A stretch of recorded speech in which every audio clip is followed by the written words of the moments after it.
Ben ritrovati al nostro consueto approfondimento, quest'oggi dedicato al tema del riscaldamento del futuro. Vi daremo anche qualche informazione, qualche consiglio su come scegliere il sistema di riscaldamento giusto tra le tante tecnologie e soluzioni che esistono, anche per risparmiare, che sicuramente è un aspetto importante. Ne discutiamo in compagnia dei miei ospiti, che vi presento subito. In studio con me c'è Valentina D'Acunti, responsabile strategie normative di Imergas. Buongiorno, ben trovata nei nostri studi. Do il benvenuto anche ad Enrico Scalzo, consulente marketing tecnico di Imergas. Buongiorno e ben trovato. Imergas è un'azienda italiana con più di 60 anni di storia, sinonimo di insomma, efficienza, di professionalità, insomma tanti anni di storia e di esperienza. Parto da lei, dottoressa D'Acunti, perché insomma, come referente di Assotermica, che è l'associazione produttori apparecchi e componenti per impianti termici, la sua visione è privilegiata, il suo punto d'osservazione è sicuramente interessante. Quindi le chiedo un po' di raccontarci quelle che sono le preoccupazioni che insomma, i consumatori hanno quando parliamo di transizione energetica, ma quindi anche di riscaldamento, di tecnologie proprio per il comfort domestico. Grazie, sì, le preoccupazioni dei consumatori sono legate essenzialmente a due aspetti che sono strettamente legati tra loro: la disinformazione e purtroppo la diffusione di notizie allarmistiche su questo settore. Notizie allarmistiche che stiamo ricevendo soprattutto negli ultimi 2 o 3 anni, dai media, dalla stampa, ma anche dai social network. Negli ultimi anni quali sono le notizie shock che abbiamo ricevuto? Ad esempio, stop alle caldee al gas dal 2029, stop all'utilizzo del gas dal 2040, il gas costerà di più dal 2027 perché le emissioni saranno tassate, anche le emissioni degli impianti di riscaldamento. Chiaramente questo suscita tante preoccupazioni, perché a me piace dire che l'Italia è un paese basato sul gas. In Italia abbiamo una rete molto capillare, circa 300.000 chilometri di rete di distribuzione, che vuol dire copertura del 92% dei comuni italiani. Quindi la maggior parte degli italiani ha in casa una caldaia a gas, certo, ha in casa il gas e si riscalda con una caldaia. Il 70% delle famiglie italiane si riscalda con il gas e da una caldaia. Per cui sentire che questo gas aumenterà di prezzo, oppure che addirittura non potrà più utilizzare la sua caldaia da un certo momento in poi, sicuramente desta preoccupazioni, perché il riscaldamento e la produzione di acqua calda sanitaria sono dei servizi primari, essenziali. Senza questo non c'è neanche l'abitabilità di un edificio.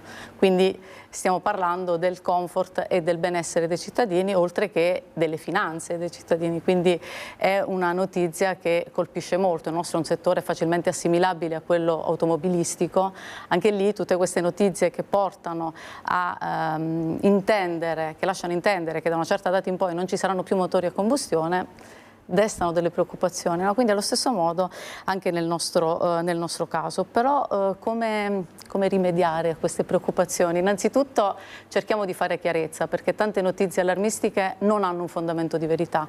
Si parte da comunicazioni che arrivano dall'alto, arrivano dall'Europa, dalla Commissione europea, dal Parlamento europeo, che sono delle linee di indirizzo, a volte sono delle direttive, a volte sono delle comunicazioni che tendono ad un certo orizzonte, che è quello della decarbonizzazione al 2050, della transizione energetica, ma bisogna andare con cautela. Quindi diciamo, l'obiettivo di oggi, di questa chiacchierata, e mi fa molto piacere che oggi siamo stati invitati qui, è quello di cercare di rassicurare il cittadino, perché ancora a lungo avremo le caldaie in casa. Chi ha una caldaia potrà continuare ad utilizzare, se c'è un guasto si potrà continuare a riparare, perché un'altra notizia allarmistica è: non si troveranno neanche i pezzi di ricambio, e invece questi saranno disponibili e le reti assistenza saranno pronte a riparare le tecnologie installate. Quindi cerchiamo di rassicurare e fare chiarezza, questo è il primo messaggio, e cercheremo un po' di sfatare alcuni falsi miti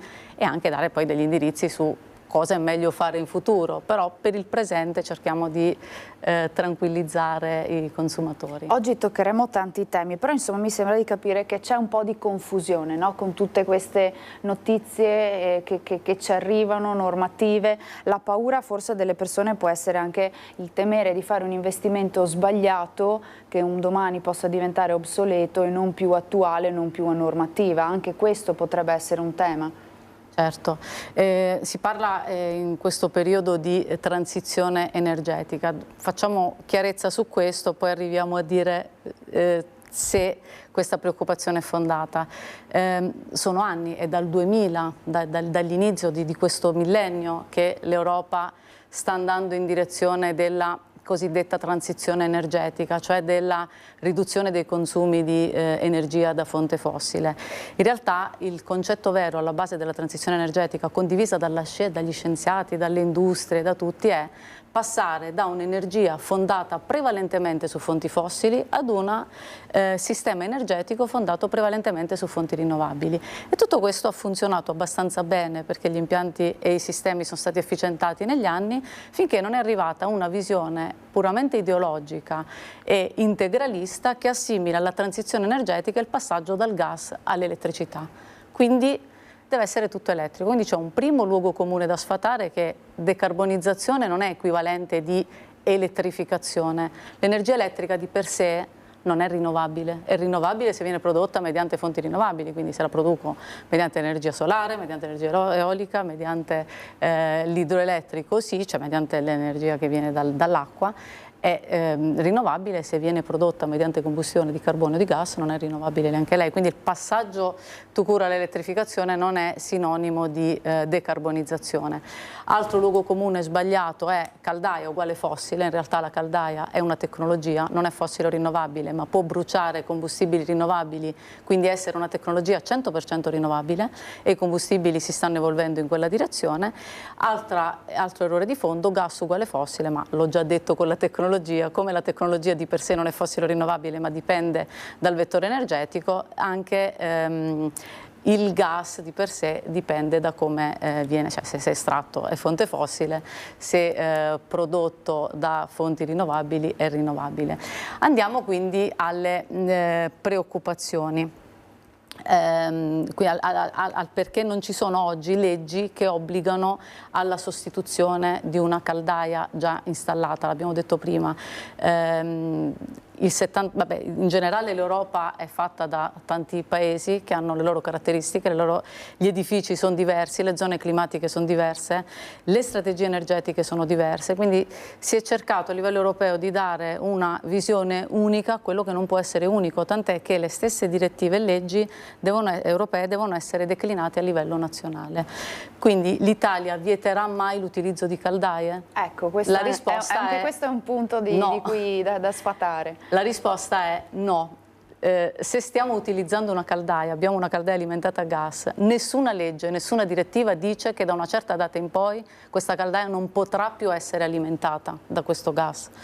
Quello che abbiamo, le caldaie saranno ancora commercializzate, non ci sono limiti alla commercializzazione delle caldaie, quindi primo mito da sfatare, nessun divieto all'immissione sul mercato di caldaie, per cui ho un guasto, devo sostituire la caldaia, oppure ho una tecnologia obsoleta, devo sostituirla, posso utilizzare ancora una caldaia. Questo è il primo messaggio. Attendere è un investimento conveniente, lo vedremo, va valutato, perché gli edifici sono tanto diversi. In Italia abbiamo 30 milioni di edifici, 20 milioni sono serviti dal gas, la metà, anzi più della metà, il 65% di questi edifici è stato costruito prima del 1976, che era l'anno in cui è stata pubblicata la prima legge sul risparmio energetico nazionale, quindi edifici che non rispettano nessun criterio di efficienza energetica. In questi la maggior parte degli impianti sono impianti ad alta temperatura, cioè a radiatori, che ben si sposano con le caldaie, e spesso sono serviti da caldaie che sono poco efficienti ancora oggi.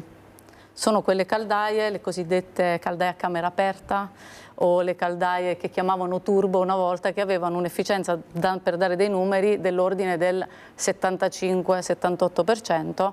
Le caldaie a condensazione, che sono quelle che cioè recuperano parte del calore che altrimenti andrebbe disperso nei fumi, hanno dei rendimenti dell'ordine del 20% in più rispetto a queste.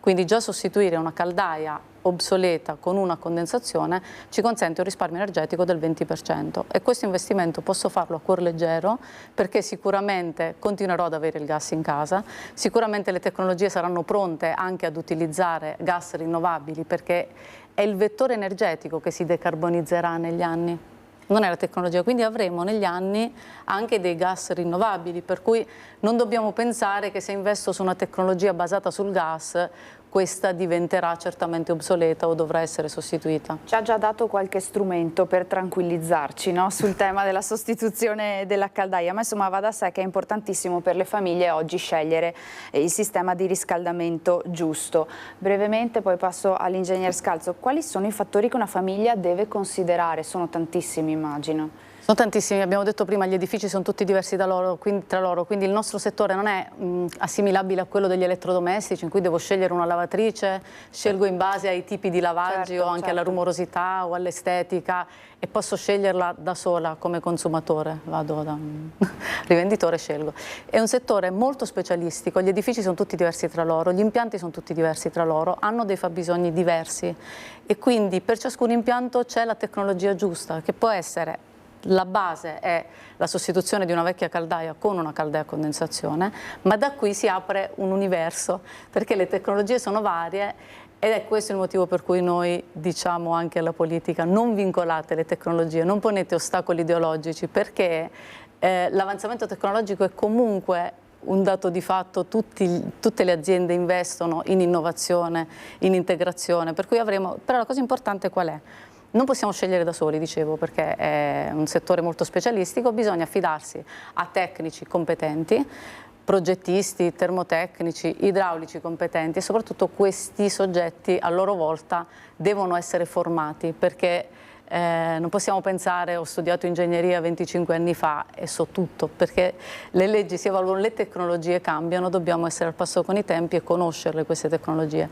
Per cui noi, adesso faccio un attimo una divagazione sulla nostra azienda. Da anni, già dagli anni 90, puntiamo molto sulla formazione dei professionisti, perché riteniamo che il vero valore sia avere una rete di professionisti seria, formata ed informata, che sia in grado anche di promuovere adeguatamente e di consigliare nel modo più giusto le nostre tecnologie, perché non c'è nulla di più sbagliato di promuovere una tecnologia che sulla carta si presenta come la migliore al mondo e poi però non è che non funziona perché non è buona la tecnologia, ma non dà l'effetto desiderato su quell'impianto specifico, perché non era stata ben proporzionata, Gli aspetti sono tantissimi, insomma mi sembra di capire: aggiornamento continuo, formazione, tecnici specializzati, proprio perché le tecnologie evolvono anche molto velocemente. Ingegner Scalzo, però andiamo nel dettaglio partendo dalle basi. Abbiamo sentito già qualche tecnologia nominata, ma vorrei che spiegasse ai nostri telespettatori in modo semplice la differenza che c'è tra una pompa di calore e un sistema ibrido. Li sentiamo spesso nominare, anche qui forse c'è un po' di confusione, ci aiuta a fare chiarezza? C'è abbastanza confusione per queste nuove tecnologie che appunto da una decina di anni più o meno hanno iniziato ad affiancarsi alla più classica, la più conosciuta caldaia a condensazione, che ci ha accompagnato dagli inizi degli anni 2000 e continuerà comunque nei prossimi anni. Partiamo dalla prima, dalla pompa di calore. Pompa di calore che è una macchina full electric, quindi per poter funzionare basta avere essenzialmente l'energia elettrica. È una macchina che idealmente possiamo vedere come l'unità esterna di un climatizzatore, okay? Quindi qualcosa che deve essere installato esternamente alla nostra abitazione e con la quale andiamo ad operare sull'impianto idraulico, quindi possiamo andarci a collegare all'impianto classico della nostra abitazione. È una macchina che appunto va a sfruttare energia elettrica ed è una macchina che viene definita termodinamica. Cosa vuol dire? È una macchina che non è come una caldaia, quindi a prescindere da cosa c'è dentro, determinate dimensioni e dalla temperatura esterna mi dà sempre la stessa potenza indifferentemente. È una macchina che più fa freddo fuori, più ho bisogno di mandare acqua a temperature alte all'interno dell'ambiente, più diciamo va in sofferenza, fa fatica, perché appunto lavoriamo bene quando le temperature esterne sono più miti e la temperatura interna è una temperatura più bassa, quindi si abbina, si sposa molto bene con sistemi ad esempio a pavimento radiante, che abbiamo temperature di funzionamento intorno ai 35 gradi rispetto a un radiatore, mi viene da pensare intorno ai 55-60 gradi, per impianti particolarmente vecchi magari anche temperature maggiori. E quindi una pompa di calore si contraddistingue completamente da una caldaia a condensazione. Da una parte una caldaia a condensazione utilizza metano, funziona in tutti diciamo le casistiche, la potenza è sempre quella, dall'altra abbiamo una pompa di calore che a seconda delle condizioni può funzionare molto bene e rendere in maniera molto efficiente, come andare un pochino in sofferenza. Il punto di giunzione di queste tecnologie appunto è il sistema ibrido. Quindi abbiamo una tecnologia con una pompa di calore e una caldaia, dove queste non sono diciamo indipendenti, ma abbiamo logiche di funzionamento precise, ben delineate, dove la pompa di calore rimane sempre il generatore principale. Quindi quando dobbiamo andare a riscaldare l'ambiente in seguito a un cambio di temperatura si attiva la pompa di calore.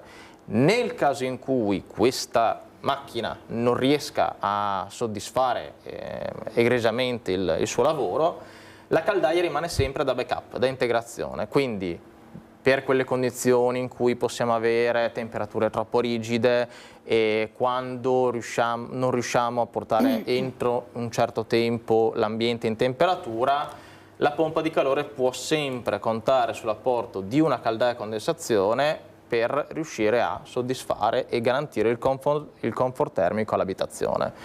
Altra differenza importante da una pompa di calore e da un sistema ibrido comunque, anzi una caldaia a condensazione tipicamente ha una potenza di circa 24 kW.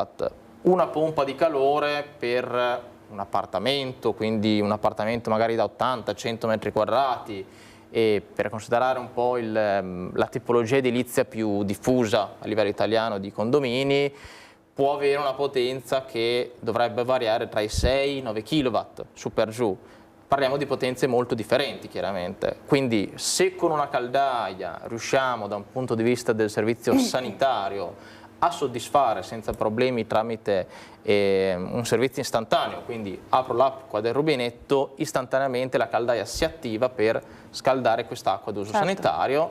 Dall'altro punto di vista la pompa di calore, avendo una potenza inferiore, abbiamo sempre bisogno di un accumulo, di un bollitore da un centinaio di litri almeno, per poter far lavorare la pompa di calore sul servizio sanitario. Questo soprattutto su un ambito esistente, quindi chiaramente ci comporta un'aggiunta di un componente come può essere il bollitore. Dove installare l'una e dove installare l'altra? In quali insomma, tipologie di abitazione è più indicato l'utilizzo della pompa di calore o del sistema ibrido dunque? Certo, allora lato privati ci arrivano tantissime richieste, ho il gas, voglio staccarmi, voglio andare in full electric. Questo su un edificio esistente è qualcosa di difficilmente realizzabile. Guardando la sola sostituzione del generatore è qualcosa, mi viene da dire, di non possibile se parliamo appunto, come diceva l'ingegner D'Acunti prima, un'abitazione degli anni 70-80, quindi abitazioni energeticamente disperdenti, perché appunto la sola tecnologia della pompa di calore su un edificio esistente di quella tipologia lì fa fatica, sia da un punto di vista di riscaldamento, perché non possiamo andare a mettere una macchina in pompa di calore troppo grande, magari riusciamo a coprire il fabbisogno quando c'è troppo freddo, rischiamo di avere dei problemi quando le temperature sono più miti dopo, perché la pompa di calore potrebbe accendersi, spegnersi troppo frequentemente con un aumento anomalo dei consumi elettrici, quindi il vantaggio che ci darebbe la pompa di calore va a perdersi. Quindi sicuramente su un edificio esistente consigliamo un sistema ibrido, quindi una soluzione dove la pompa di calore ci aiuta e ci consente di andare a risparmiare una certa percentuale di gas, senza però distaccarsi. La caldaia appunto ci va a salvare in quelle condizioni dove abbiamo bisogno di più potenza. Da questo punto di vista quindi una pompa di calore la vediamo molto bene o su un edificio esistente dove però viene fatta insomma un certo tipo di ristorazione, quindi magari creiamo un cappotto termico che andiamo a isolare un po' l'abitazione, andiamo a cambiare l'impianto radiatori con un pavimento radiante, quindi abbiamo temperature demandate più dolci, oppure su quello che è già diciamo eccellente dal punto di vista energetico, quindi un'abitazione nuova, dove i fabbisogni energetici sono sicuramente molto meno impattanti. Da questi punti di vista una sola pompa di calore si abbina molto bene e possiamo effettivamente essere in una realtà senza gas, a maggior ragione che su un nuovo o su un esistente riusciamo eventualmente anche ad abbinare un impianto come un fotovoltaico, per cui andare a autoconsumare quello che produciamo per distaccarci diciamo il più possibile da quello che è o la rete gas nazionale o la rete elettrica nazionale. Insomma, mi sembra di capire che anche in questo caso ci sono tante cose da valutare, tanti aspetti da considerare per poter scegliere anche in questo caso il sistema migliore. Sì. I sistemi insomma sono sempre in evoluzione, c'è tanta innovazione, abbiamo insomma raccontato che Imergas sviluppa tecnologie continuamente, lo fa anche collaborando con enti e università, in particolare Ingegner D'Acunti, a Castelfranco Emilia, in provincia di Modena, state sperimentando l'utilizzo dell'idrogeno nelle normali reti del gas. Ci aiuta un po' a capire questa tecnologia, come funziona, quali aspetti possiamo evidenziare? Sì, con molto piacere, perché come sa noi ci chiamiamo Imergas e quindi per noi il gas, la ricerca continua nel settore della combustione del gas è motivo di orgoglio. La tecnologia è una tecnologia, bisogna distinguere due casi. Ci sono tecnologie full hydrogen, cioè che sono in grado di bruciare 100% idrogeno, e quelle sono in fase di sviluppo, non sono già sul mercato, ma per un semplice motivo, perché reti full hydrogen non ce ne sono in Italia, ma neanche in Europa. Ci sono soltanto delle sperimentazioni, ma a tendere avremo anche tecnologie totalmente dedicate alla combustione di questo combustibile. Ovviamente non ho detto una cosa, hydrogen, quando parliamo di idrogeno noi possiamo bruciare idrogeno ed è indifferente la provenienza, ma perché se ne sta parlando tanto? Perché è uno dei possibili sostituti del gas metano, perché sarà un idrogeno verde, quindi prodotto mediante fonti rinnovabili, e andrà ad essere immesso nella rete di distribuzione del gas in aggiunta inizialmente al metano, poi in aggiunta al biometano, per avere o delle miscele di idrogeno biometano o addirittura idrogeno al 100%, ma questa è un po' più avveniristica come possibilità, quindi torniamo un po' con i piedi per terra e vediamo cosa stiamo facendo oggi. La tecnologia attuale che stiamo sviluppando, o meglio che abbiamo sviluppato, perché tutte le nostre gamme ormai sono ad hydrogen ready, si basano sulla possibilità di bruciare miscele di metano e idrogeno fino al 20%, quindi le tecnologie ci sono disponibili. Cosa manca? Manca la miscela in rete, perché oggi ancora nelle reti di distribuzione abbiamo il metano. E quindi siamo partiti un po' in ritardo rispetto al resto d'Europa, perché a macchia di leopardo in Francia, nei Paesi Bassi, in Inghilterra si stanno facendo sperimentazioni molto spinte. In Italia siamo andati un po' con i piedi di piombo, ma finalmente ci siamo arrivati e orgogliosamente abbiamo fatto parte di questo, che è il primo progetto italiano di sperimentazione, che, parafrasando un'importante frase detta quando il primo uomo ha messo piede sulla Luna, direi è un piccolo passo per noi, per le aziende, perché le tecnologie ce le abbiamo, ma è un grande passo per il futuro del green gas e delle reti di distribuzione, perché è la prova, questa sperimentazione che stiamo facendo e che sta andando molto bene. Siamo partiti con l'immissione di una piccola percentuale, per quello dico piccolo passo, che è il 5% di idrogeno, ma rispetto all'impianto legislativo italiano è un grande passo, perché la legge italiana oggi consente miscele fino al 2% soltanto, quindi questo è un passo per sbloccare, per dare maggiori possibilità di immissione. È un piccolo passo ma grande per perché ci dà la possibilità di aprire al futuro del green gas, quindi è la prova che si può fare, che anche il gas avrà il suo ruolo nel processo di decarbonizzazione, quindi per noi questo è veramente molto importante, perché all'ideologia rispondiamo con i fatti. Che scenari potrebbero aprirsi in un futuro da questo punto di vista? Scenari rosei perché, come dicevo prima, la rete di distribuzione nazionale è molto ramificata, è un asset per l'Italia.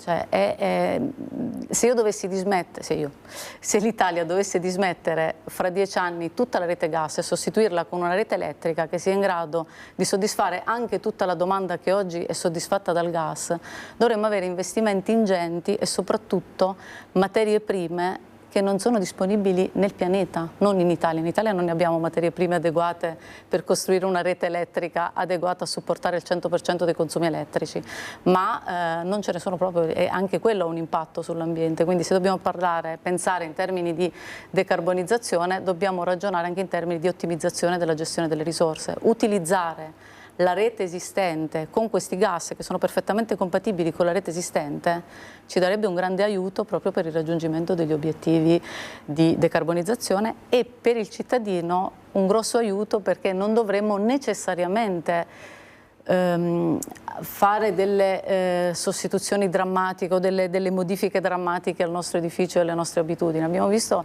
con il collega Enrico quali sono le grosse potenzialità di altre tecnologie, delle tecnologie anche elettriche, ma abbiamo visto anche che trovano la loro massima espressione in certi contesti, ma in altri potrebbero soffrire e potrebbero richiedere l'affiancamento di tecnologie basate sul gas. Quindi comunque il gas, che sia utilizzato da solo in una caldaia o in affiancamento in un ibrido o in un contesto ancora più ampio di integrazione anche con il solare termico, che non abbiamo citato finora, ma è un elemento importante negli impianti termici, negli impianti di produzione di acqua calda, sarà importante ancora il gas, quindi non da solo probabilmente, ma in affiancamento ad altre fonti. Quindi per noi è veramente importante poter fare questa sperimentazione e dimostrare, come stiamo dimostrando, che ha pieno successo. Quindi insomma, si aprono degli scenari, insomma, significa che potrebbe cambiare anche il futuro delle nostre case, delle nostre famiglie, no? Tanti aspetti anche in questo caso da considerare. Noi ci fermiamo per una brevissima pausa di pubblicità, davvero un paio di minuti, poi torniamo ancora su questi temi, abbiamo ancora tanti aspetti da toccare. A tra poco.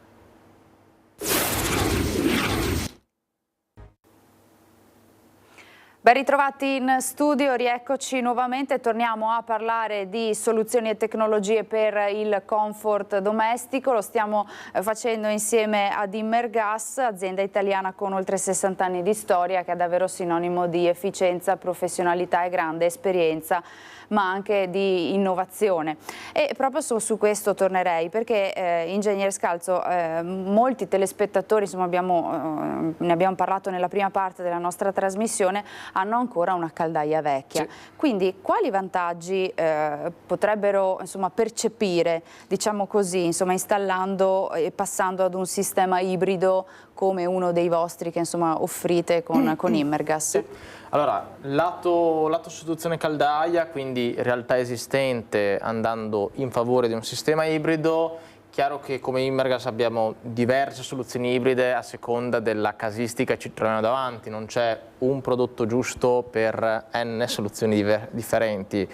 Parliamo un attimo ad esempio di un appartamento da 80, 100, massimo 120 metri quadrati, un prodotto che può essere ideale è un prodotto come Vitrix Hybrid, quindi caldaia, pompa di calore, dove queste sono collegate tramite due semplici tubazioni di acqua. Possiamo avere dei vantaggi, primo fra tutti avere un risparmio in bolletta, quindi riusciamo ad andare a ridurre ciò che è il consumo di gas in favore di un aumento del consumo di energia elettrica, ma comunque il gas è sempre risultato, diciamo, avente un prezzo maggiore rispetto che l'energia elettrica, quindi andando ad avere una giusta logica, una giusta alternanza di funzionamento, anche possiamo avere quindi un risparmio in bolletta avendo un po' la somma di quello che è la bolletta luce e la bolletta gas. Oltre a un fattore che un sistema ibrido ci aiuta anche in due altre, insomma, importanti questioni. Dal primo punto di vista abbiamo fatto numerose simulazioni energetiche e abbiamo riscontrato essenzialmente che in zone climatica E, una zona climatica che è la più diffusa a livello italiano, il Veneto, l'Emilia Romagna, la Lombardia, sono inseriti insomma, in questa siamo fascia, praticamente certo, tutti quasi in zona E, e passando da un edificio esistente con una caldaia, quindi tipicamente una classe energetica degli edifici in classe G, la più bassa che possiamo avere, andando a proporre un sistema come Victrix Hybrid riusciamo quasi sempre ad avere un doppio salto di classe energetica, quindi un salto di classe E. Questo ha un riscontro economico, perché appunto più è alta la classe energetica del nostro edificio, più il nostro edificio vale. Quindi è un vero e proprio investimento che andiamo a fare sulla nostra abitazione. E vale chiaramente sia da un punto di vista eventuale di affitto, insomma di cessione, sia da un punto di vista di vendita effettivamente dell'immobile un domani. Ecco. Questo per quel che riguarda l'installazione di un sistema ibrido. Quali benefici invece installando per esempio una pompa di calore come le vostre in una nuova abitazione? Nuova abitazione, andare a una pompa di calore, quindi poter avere un'indipendenza energetica, diciamo, la più possibile realizzabile attraverso anche un impianto fotovoltaico, quindi riuscendo ad autoconsumare il più possibile quello che si va a produrre, appunto riusciamo ad avere indipendenza, quindi riusciamo ad avere davvero scusate il gioco di parole, una bolletta molto bassa dal punto di vista elettrico, perché appunto riusciamo a sfruttare quello che ci andiamo a produrre. E in un nuovo, dove appunto abbiamo una sola pompa di calore, riusciamo eventualmente a non avere il gas, sia lato nostro riscaldamento, sia da un punto di vista magari anche di piani cottura, avendo un'induzione ad esempio, quindi a non avere gas, a non avere una bolletta dedicata, ad avere comunque anche magari una maggiore sicurezza nel brutto caso nel caso in cui vi sia una qualche tipologia di fuga. Ecco. Anche in questo caso Imergas ha dei prodotti specifici, no? Sì, certamente, anche in questo caso come prodotti sicuramente possiamo proporre la nostra ultima pompa di calore uscita sul mercato, Magis M Top, una pompa di calore che guarda al futuro, perché con Valentina abbiamo parlato chiaramente della transizione energetica, che dobbiamo avere un approccio multitecnologico a seconda delle soluzioni che ci troviamo davanti. Anche all'interno delle pompe di calore il materiale che usiamo, un fluido refrigerante, per poter effettivamente usare la pompa di calore, possono avere più o meno degli impatti ambientali che contribuiscono meno all'effetto serra. Con Magis M Top abbiamo la nostra prima pompa di calore R290, quindi un gas che non va a impattare a livello ambientale, perché appunto è un gas naturale, quindi non c'è nulla di sintetico, e tramite questo gas riusciamo ad avere prestazioni estremamente elevate, sia in termini di efficienza della macchina, sia in termini di temperature raggiunte, perché con questa tipologia di macchina riusciamo a raggiungere temperature di mandata, quindi di funzionamento dell'impianto idraulico, fino a 75 gradi, quindi eventuali anche impianti a radiatori sono più avvicinabili, diciamo, con queste tecnologie qui.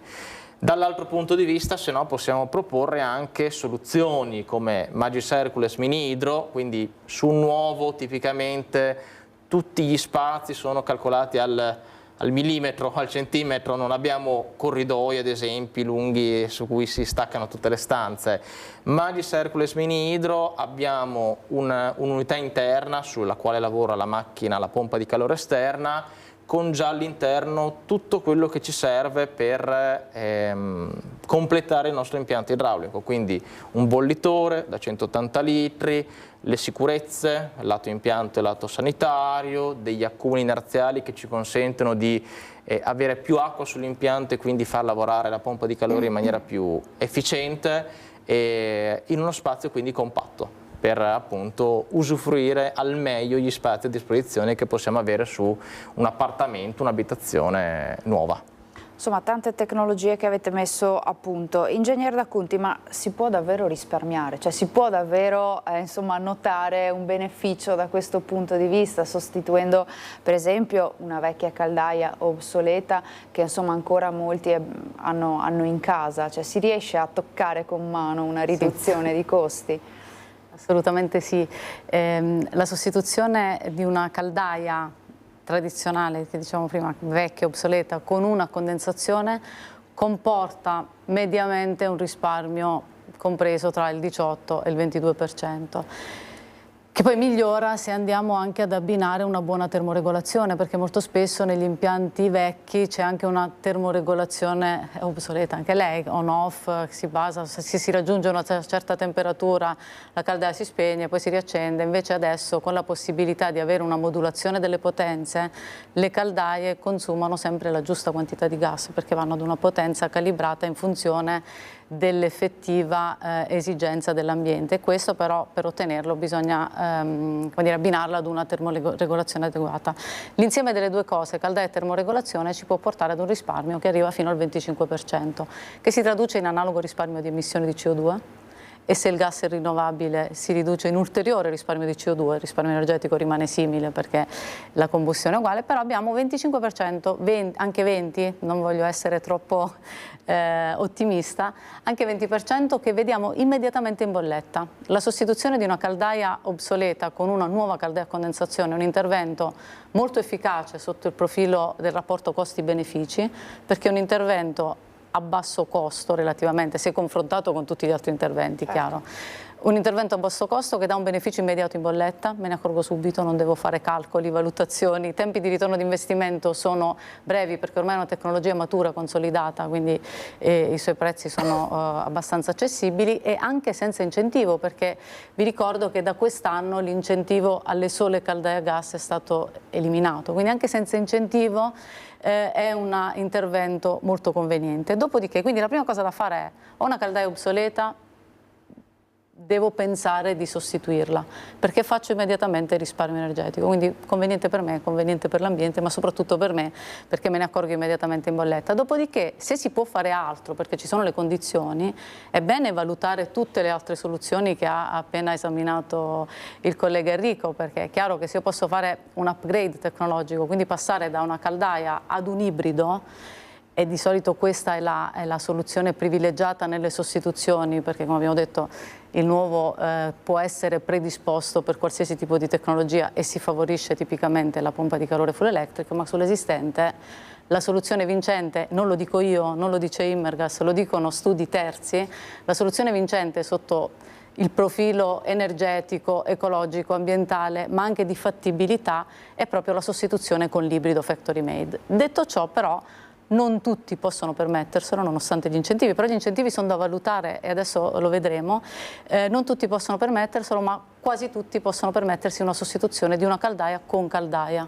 Quindi no all'immobilismo, se possiamo sostituiamo la caldaia anche senza incentivo, perché è sempre un intervento conveniente. No alla riparazione reiterata di vecchie caldaie, perché queste non portano beneficio. Una riparazione reiterata costa più della sostituzione, e anche perché dobbiamo guardare il suo costo complessivo, non solo il costo d'acquisto ma anche il costo di gestione.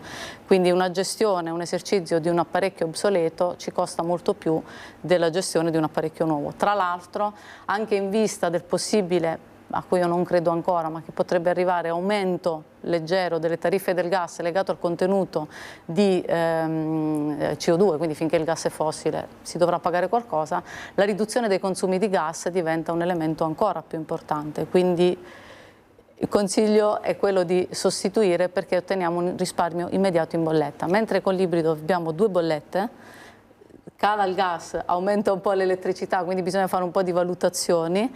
Nel caso della sostituzione solo con la caldaia, costi contenuti, risparmio immediato in bolletta. E diventa davvero una scelta strategica, non solo più una questione tecnica, ma una scelta strategica per il futuro della casa e della famiglia.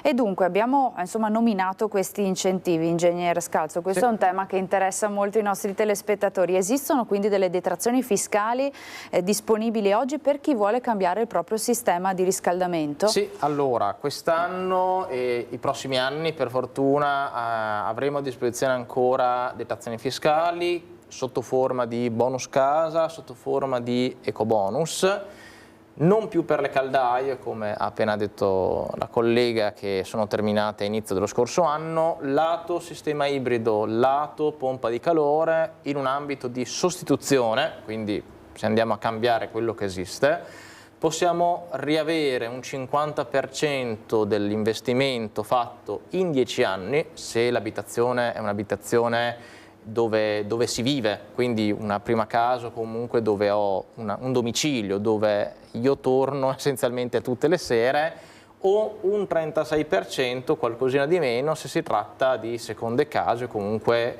case a utilizzo saltuario. E questi incentivi sono importanti e appunto lato utenti, lato privati, insomma è importante sfruttarle quest'anno perché varranno fino a appunto fine anno del 2025, il prossimo anno sì, continueranno, ma le aliquote saranno passate al 36%. Quindi avremo una percentuale minore, esatto, di possibilità di detrarre questi sistemi. Avremo un rientro inferiore rispetto a quello che è quest'anno, quindi assolutamente se c'è qualcuno che è intenzionato a cambiare ciò che esiste in favore di uno di questi sistemi, è giusto che lo si faccia adesso. Ricollegandomi un attimo al discorso di Valentina della termoregolazione, se per una caldaia a condensazione è importante fare una termoregolazione giusta, per un sistema ibrido, per una pompa di calore è di vitale importanza. Avere una logica di funzionamento del generatore costante all'interno della giornata, evitando accensioni e spegnimenti, è appunto la chiave per avere effettivamente un risparmio, un vantaggio in bolletta.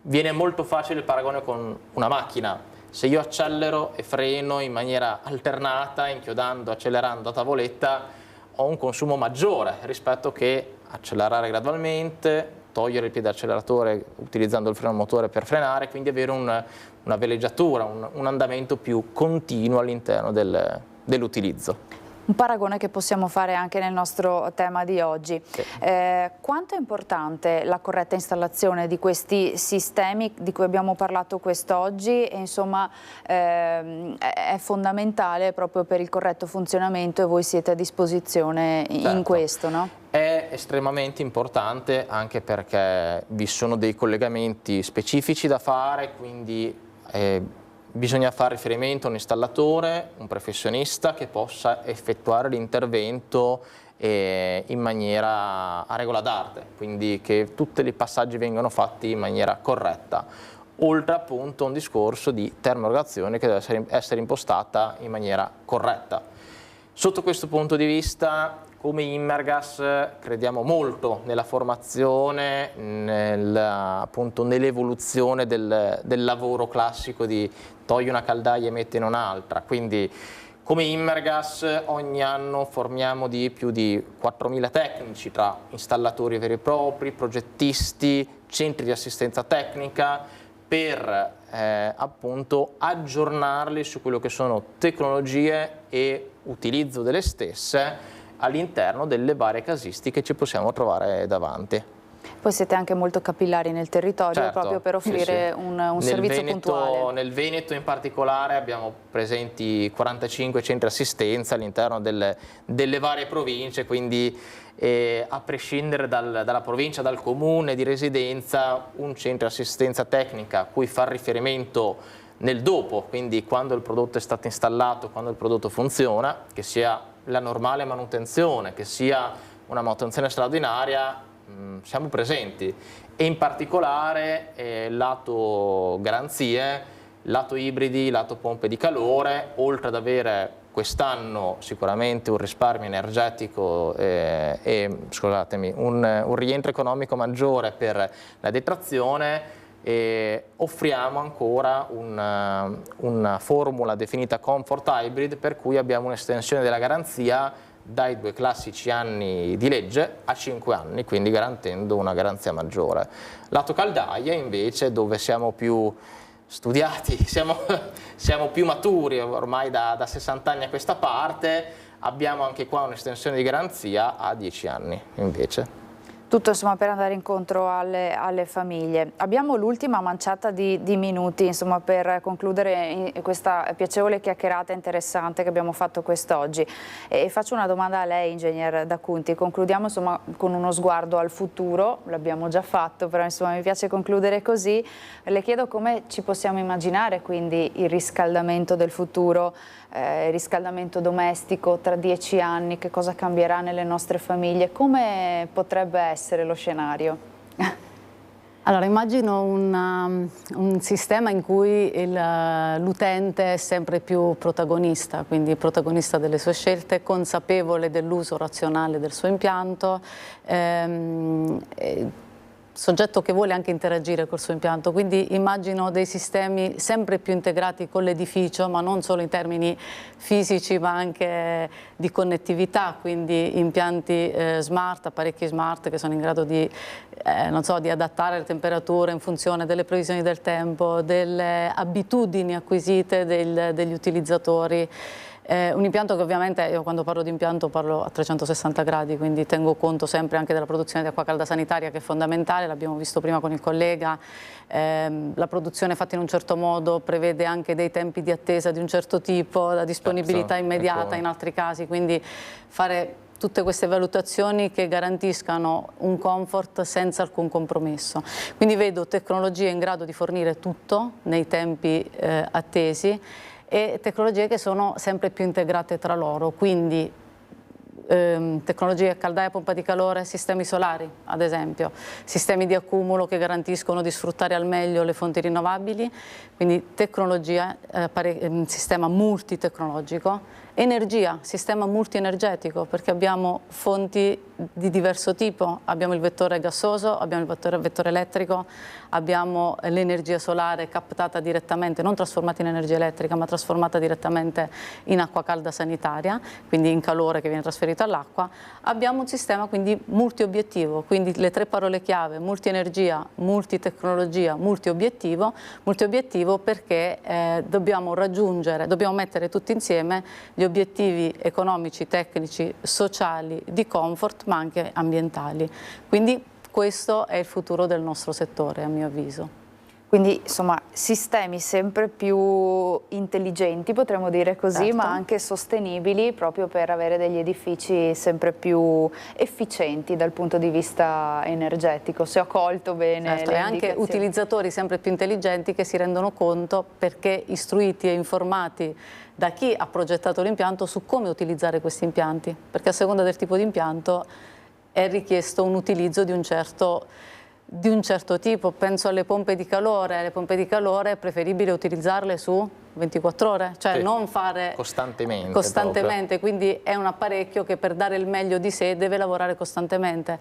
La caldaia per dare il meglio di sé può lavorare in fasce orarie, può lavorare 10 ore al giorno e non lavorare per altri periodi di tempo. Questo se è abbinata ad un impianto in alta temperatura, se fosse abbinato in un impianto in bassa sarebbe meglio farlo lavorare più tempo. Quindi anche l'utente consapevole e intelligente che sceglie in maniera come dire, veramente razionale e certo, consapevole le sue azioni, cioè tara le sue azioni in funzione di come usare al meglio il suo impianto. E questo dovrà essere sempre di più. Siamo in chiusura, grazie a Valentina D'Acunti, responsabile strategie normative di Immergas, grazie ad Enrico Scalzo, consulente marketing tecnico di Immergas, grazie insomma per la vostra semplicità nel spiegarci, nel darci anche qualche consiglio concreto su come rendere sempre più confortevoli le nostre case.